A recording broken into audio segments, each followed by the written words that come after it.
The vision के इस online platform पर आप सभी लोगों का स्वागत है। आज के इस वीडियो में हम लोग केंद्रीय बजट 2023-24 को देखेंगे। बजट को शुरू करने से पहले हम लोग बजट के संबंध में कुछ महत्वपूर्ण तथ्यों को देख लेते हैं जो कि आपके सभी परीक्षाओं के लिए बेहद ही महत्वपूर्ण होते हैं।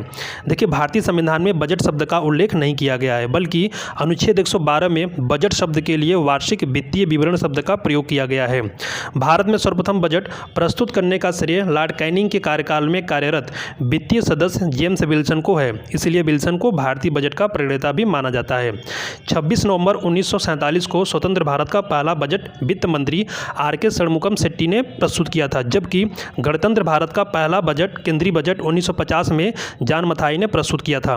गैर हिंदी भाषी होने के बावजूद सी.डी. देशमुख ने वित्त मंत्री रहते हुए 1955-56 का बजट पेश करने से पहले इस बात को सुनिश्चित कर लिया था कि बजट के सभी दस्तावेज हिंदी में भी छपे, यानी कि पहली बार बजट को हिंदी में 1955 और 56 के बजट में पेश किया गया था। इससे पूर्व यह सिर्फ अंग्रेजी में ही छपता था। देश में 4 प्रधानमंत्री ऐसे हुए हैं जो वित्त मंत्री पद पर भी रह चुके हैं: मोरारजी देसाई, चौधरी चरण सिंह, विश्वनाथ प्रताप सिंह और डॉक्टर मनमोहन सिंह।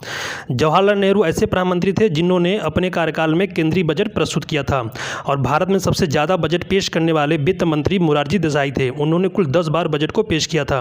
अगर आपसे प्रश्न पूछा जाए कि पहली बार वह कौन सी महिला थी जिन्होंने बजट को पेश किया था, तो वो हो जाएगी प्रधानमंत्री इंदिरा गांधी। जब प्रधानमंत्री इंदिरा गांधी प्रधानमंत्री थी तो उस समय उनके पास वित्त मंत्री का पद भी था।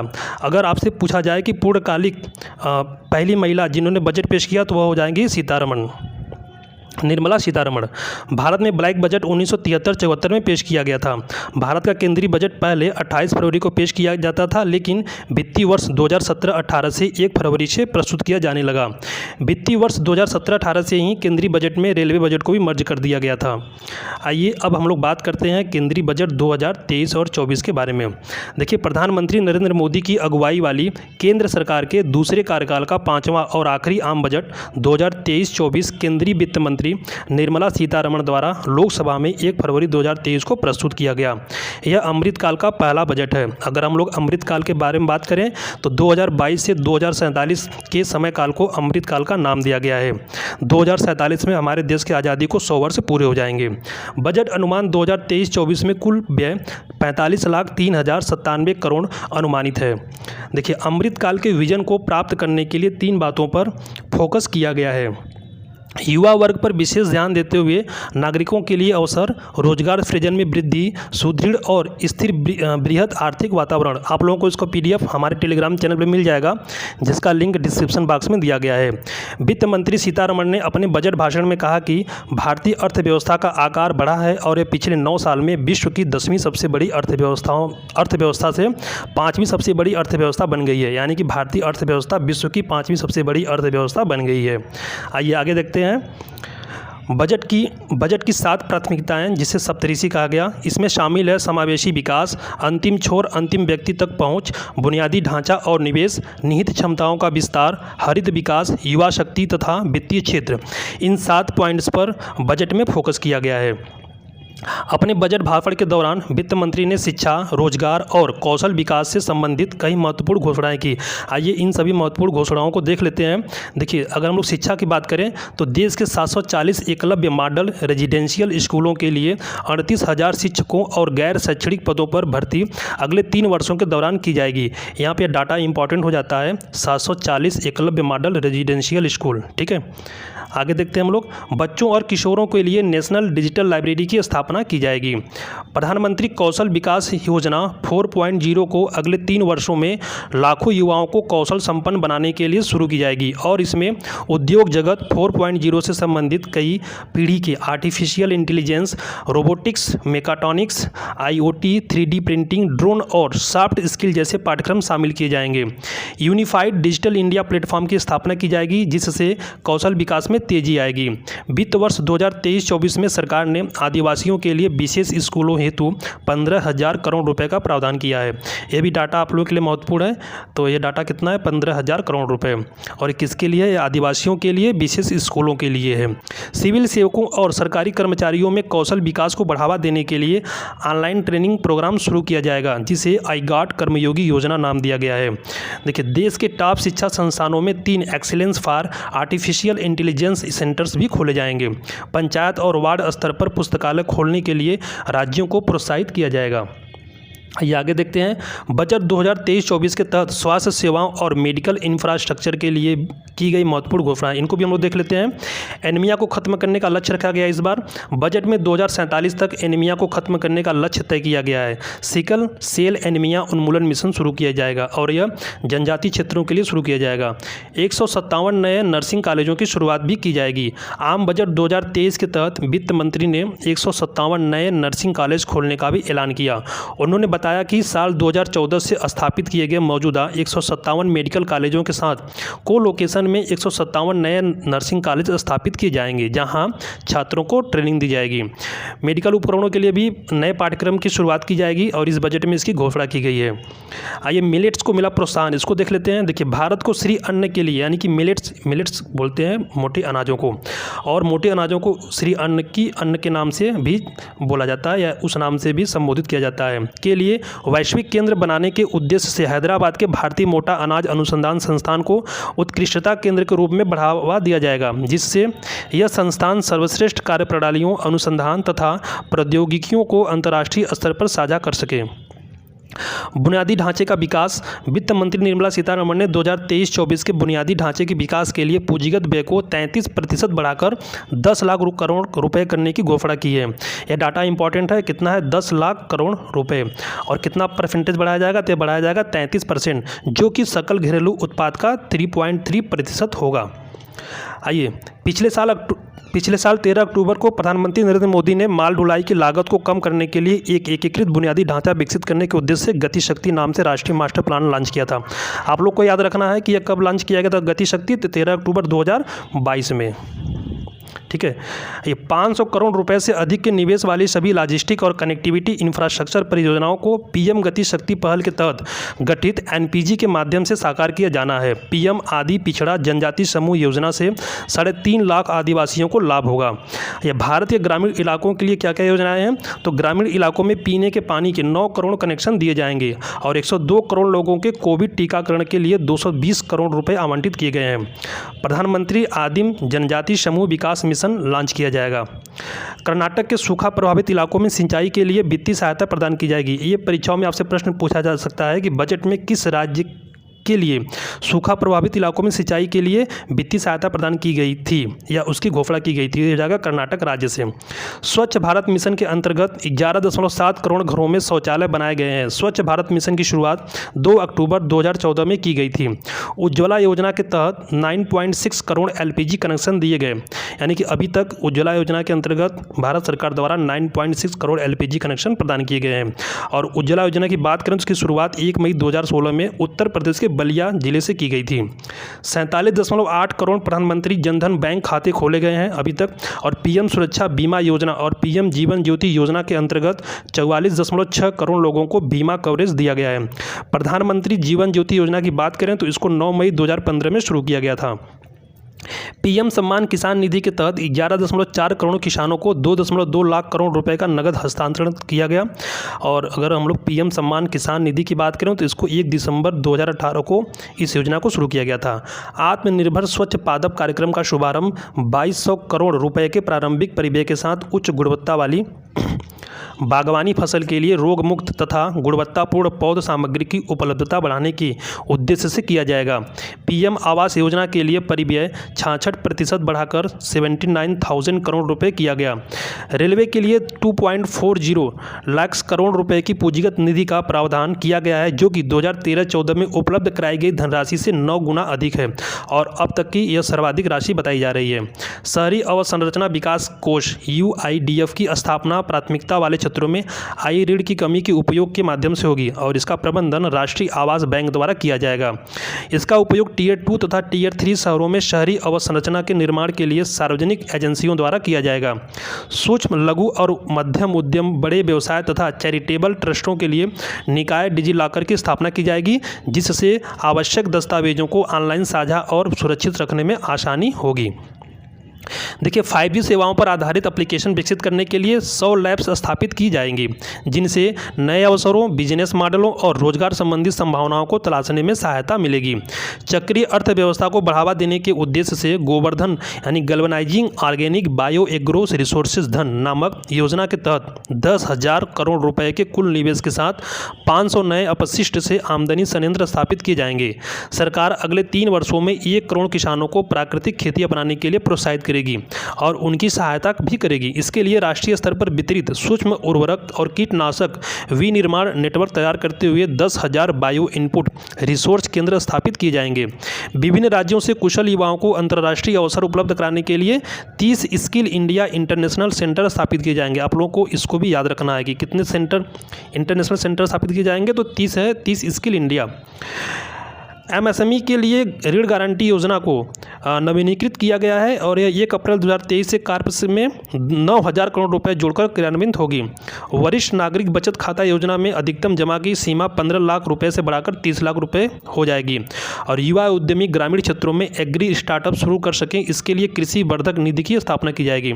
ये आप लोगों के लिए बेहद ही महत्वपूर्ण है, कृषि वर्धक निधि। कृषि ऋण के लक्ष्य को पशुपालन, डेयरी और मत्स्य उद्योग को ध्यान में रखते हुए 20 लाख करोड़ रुपए तक बढ़ाया जाएगा। PM मत्स्य संपदा योजना की एक नई उप योजना को 6,000 करोड़ रुपए के लक्षित निवेश के साथ शुरू किया जाएगा, जिसका उद्देश्य मछली पालकों, मत्स्य विक्रेताओं और सूक्ष्म तथा लघु उद्योगों को अधिक सक्षम बनाना है। कृषि के लिए डिजिटल जन अवसंरचना को एग्रीटेक उद्योग और स्टार्टअप्स को बढ़ावा देने के लिए आवश्यक सहयोग प्रदान करने और किसान केंद्रित समाधान उपलब्ध के उद्देश्य से तैयार किया जाएगा। सरकार ने 2,516 करोड़ रुपए के निवेश के साथ 63,000 प्राथमिक कृषि ऋण सोसाइटियों के कंप्यूटरकरण को कार्य को शुरू किया। ये इसको आप लोग को याद रखना है, कितना, 63,000 प्राथमिक कृषि ऋण सोसाइटी। स्वास्थ्य, पोषण, शिक्षा, कृषि, जल संसाधन, वित्तीय समावेशन, कौशल विकास और आधारभूत अवसंरचना जैसे कई क्षेत्रों में सरकारी सेवाओं को बढ़ाने के लिए 500 प्रखंडों को शामिल करते हुए आकांक्षी प्रखंड कार्यक्रम की शुरुआत हुई है। आपसे प्रश्न में पूछा जा सकता है कि आकांक्षी प्रखंड कार्यक्रम के अंतर्गत कितने प्रखंडों को शामिल किया गया है, तो ये 500 प्रखंडों को शामिल किया गया है।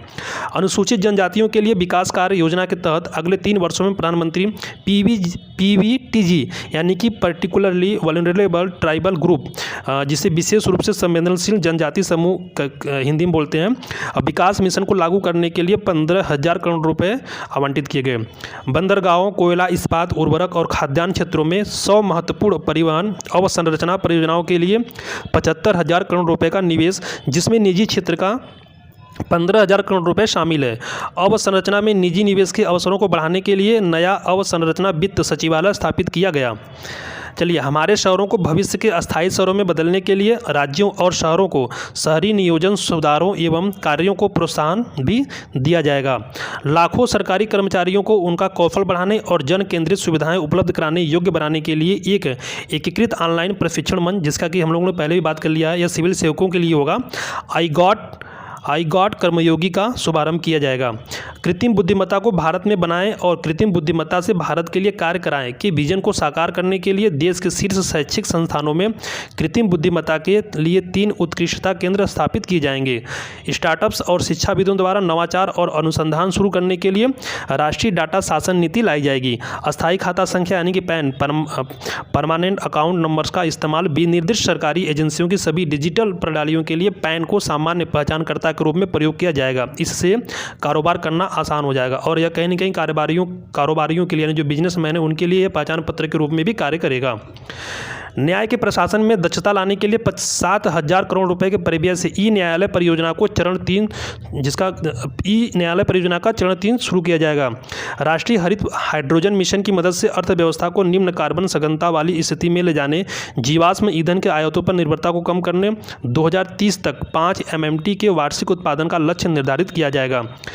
ऊर्जा परिवर्तन तथा निवल शून्य उद्देश्यों और ऊर्जा सुरक्षा की दिशा में प्राथमिकता प्राप्त पूंजीगत निवेशों के लिए 3500 करोड़ रुपए का प्रावधान किया गया है। अर्थव्यवस्था को धारणीय विकास के मार्ग पर ले जाने के लिए बैटरी ऊर्जा भंडारण प्रणालियों को बढ़ावा दिया जाएगा। पृथ्वी माता के पुनरुत्थान, इसके प्रति जागरूकता, पोषण और सुधार हेतु प्रधानमंत्री कार्यक्रम यानी पीएम प्रोग्राम, एक प्रोग्राम को लॉन्च किया गया है। राज्यों और संघ शासित संघ राज्य क्षेत्रों को रासायनिक उर्वरकों के संतुलित प्रयोग तथा इनके स्थान पर वैकल्पिक उर्वरकों के प्रयोग को बढ़ावा देने के लिए इस प्रोग्राम को लॉन्च किया गया है। ऐसे प्रोत्साहित किया जाएगा।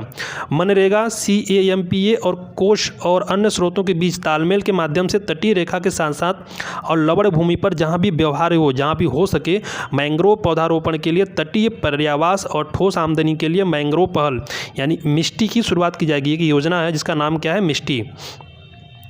अमृत धरोहर योजना को आर्द्र भूमि के इष्टतम उपयोग को बढ़ावा देने तथा जैव विविधता, कार्बन स्टॉक, पर्यावरणीय पर्यटन के अवसरों तथा स्थानीय समुदायों के लिए आय सृजन बढ़ाने के लिए अगले 3 वर्षों में कार्यान्वित किया जाएगा।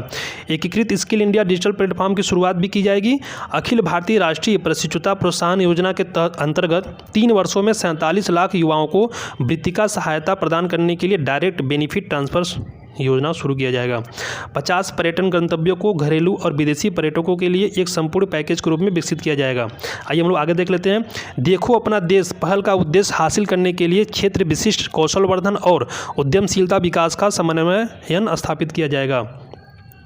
वाइब्रेंट विलेज प्रोग्राम के अंतर्गत सीमावर्ती गांव में पर्यटन के बुनियादी ढांचों का विकास किया जाएगा और पर्यटन सुविधाएं प्रदान की जाएगी। राज्यों के उनके स्वयं के ODOP, एक जिला एक उत्पाद, GI उत्पाद और अन्य हस्तशिल्प उत्पादों को बढ़ावा देने के लिए और उनकी बिक्री करने के लिए एक यूनिटी माल स्थापित करने के लिए प्रोत्साहित किया जाएगा। आप लोगों को ध्यान में ये रखना है कि जो यह माल स्थापित की जाएगी या बनाया जाएगा उसका क्या नाम होगा, यूनिटी माल, जहाँ पे सभी जिलों के एक उत्पाद एक जिला, मतलब सभी जिलों के विशेष जो उत्पाद होंगे उसको वहाँ पे कलेक्ट किया जाएगा और वहाँ से उसको सेल किया जाएगा। वित्तीय सहायक सूचना की केंद्रीय भंडारण के रूप में काम करने के लिए एक राष्ट्रीय वित्तीय सूचना रजिस्ट्री की स्थापना की जाएगी। इससे ऋण का कुशल प्रभाव संभव हो पाएगा, यानी कि इससे ऋण का कुशल प्रभाव संभव हो पाएगा, वित्तीय समावेशन को बढ़ावा मिलेगा और वित्तीय स्थिरता भी बढ़ेगी। व्यापार पुनर्वित्त पोषण के लिए एग्जिम बैंक की एक सहायक संस्था की स्थापना की जाएगी। चलिए आगे देख लेते हैं। आज़ादी का अमृत महोत्सव के उपलक्ष्य में एक एकल नई लघु बचत योजना, महिला सम्मान बचत प्रमाण पत्र शुरू किया जाएगा। महिलाओं या बालिकाओं के नाम पर आंशिक आहरण यानी विथड्रॉल विकल्प के साथ 2 वर्षों की अवधि के लिए 7.5% की नियत ब्याज दर पर 2 लाख रुपए तक की जमा सुविधा का प्रस्ताव देगा यानी दिया जाएगा। राज्यों के निमित्त राज्यों के लिए संपूर्ण 50 वर्षीय ऋण को वर्ष 2023-24 के अंदर पूंजीगत व्यय पर खर्च किए जाने हैं और इनमें से अधिकांश ऋण व्यय राज्यों के विवेक पर निर्भर करेंगे, परंतु इस ऋण का एक हिस्सा उनके द्वारा वास्तविक पूंजी व्यय को बढ़ाने की शर्त पर दिया जाएगा और राज्यों को GSDP के 3.5% के राजकोषीय घाटे की अनुमति होगी, जिसका 0.5% विद्युत क्षेत्र में सुधार से जोड़ा जाएगा। राज्य का 6.4% है जो बजट अनुमान के अनुरूप है। आइए देखते हैं हम लोग बजट अनुमान 2023 और 24। बजट 2023-24 में कुल प्राप्तियां और कुल व्यय क्रमशः 27.2 लाख करोड़ रुपए और 45 लाख करोड़ रुपए होने का अनुमान लगाया गया है। निवल कर प्राप्तियां 23.3 लाख करोड़ रुपए रहने का अनुमान है। राजकोषीय घाटा GDP के 5.9% रहने का अनुमान है। लक्षित राजकोषीय घाटा 2025-26 तक 4.5% से नीचे रहने का अनुमान लगाया गया है और एक कोशिश रहेगी भारत सरकार की कि इसे 4.5% तक ही रखा जाए। चालू वर्ष की आर्थिक वृद्धि 7% रहने का अनुमान है, जो सभी प्रमुख अर्थव्यवस्थाओं में सबसे अधिक है। नई कर व्यवस्था में निजी आयकर में छूट की सीमा को 5 लाख रुपए से बढ़ाकर 7 लाख रुपए कर दिया गया। इस प्रकार नई कर व्यवस्था में 7 लाख रुपए तक की आय वाले व्यक्तियों को कोई कर का भुगतान नहीं करना होगा।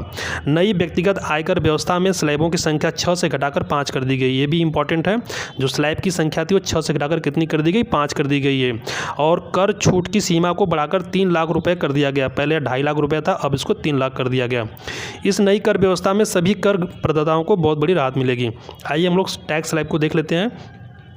3 लाख तक कोई भी टैक्स नहीं है, नो टैक्स पे कोई टैक्स पे नहीं करना है, 0%। 3 लाख से 6 लाख तक 5% है, 6 लाख से 9 लाख तक 10%, 9 लाख से 12 लाख तक 15%, 12 लाख से 15 लाख रुपए तक 20% और 15 लाख से अधिक अगर अन्य करते हैं तो उस पर कितना इनकम टैक्स 30% हो जाएगा।